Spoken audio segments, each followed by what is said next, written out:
Now, I'm sorry I got to do this to you, Lawson. We got to talk about Stage 10. Stage 10, that was yesterday. That was a rough day. Crosswind and EF really kicked it off. They were aware of the crosswinds, and they were the first team to try to take advantage of it, and it kind of blew up in their face. About 5 kilometers later, they did force a pretty substantial split in the group, but the wind, it didn't seem like it was hitting the peloton just hard enough yet to completely shatter things. They did catch out George Bennett. Poor George Bennett. I have no idea why George Bennett was getting bottles from his team car at this point.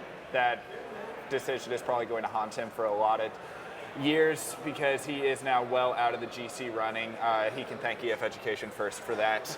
But EF, they were drilling it on the front. Wasn't quite working. The damage wasn't being done to justify the effort. They drifted back in the peloton. And then Dakuna Quickstep, a K or two later, they took up where EF left off.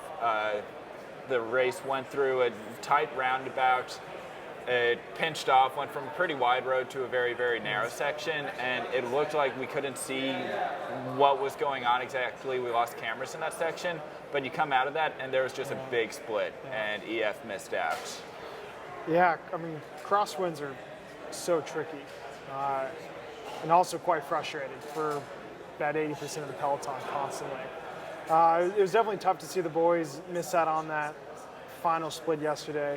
You know, it's not for lack of trying or lack of effort that they missed out. Sometimes it just doesn't quite work out exactly how you want it. And in crosswinds, it's really all about timing. Not all about timing; it's about timing and luck. And at the Tour de France, you need an incredible amount of both of that. Unfortunately, yesterday it seems like they just chose maybe just the wrong moment just by a touch. And I think it goes to show you the true level of the peloton at the Tour de France. I think in any other race, the peloton would have been absolutely shattered. They would have had 4 or 5 guys in the front group and everything would be fine and dandy.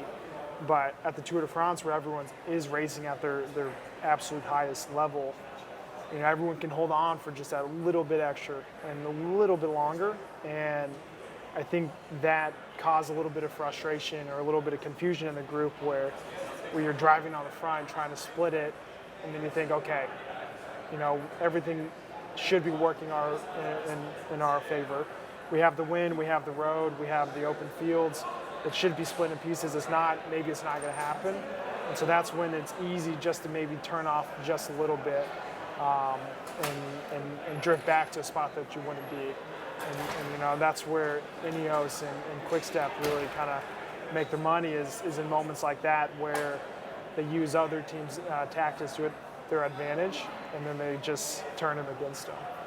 Yeah, Dakunic and Ineos were both very, very opportunistic in that moment, and that's another thing is everybody is so fit and so fast at the Tour de France. It's so hard to create that split, but when that split happens, there's just no coming back from it. Yeah. And we saw a lot of really, really good riders get caught out.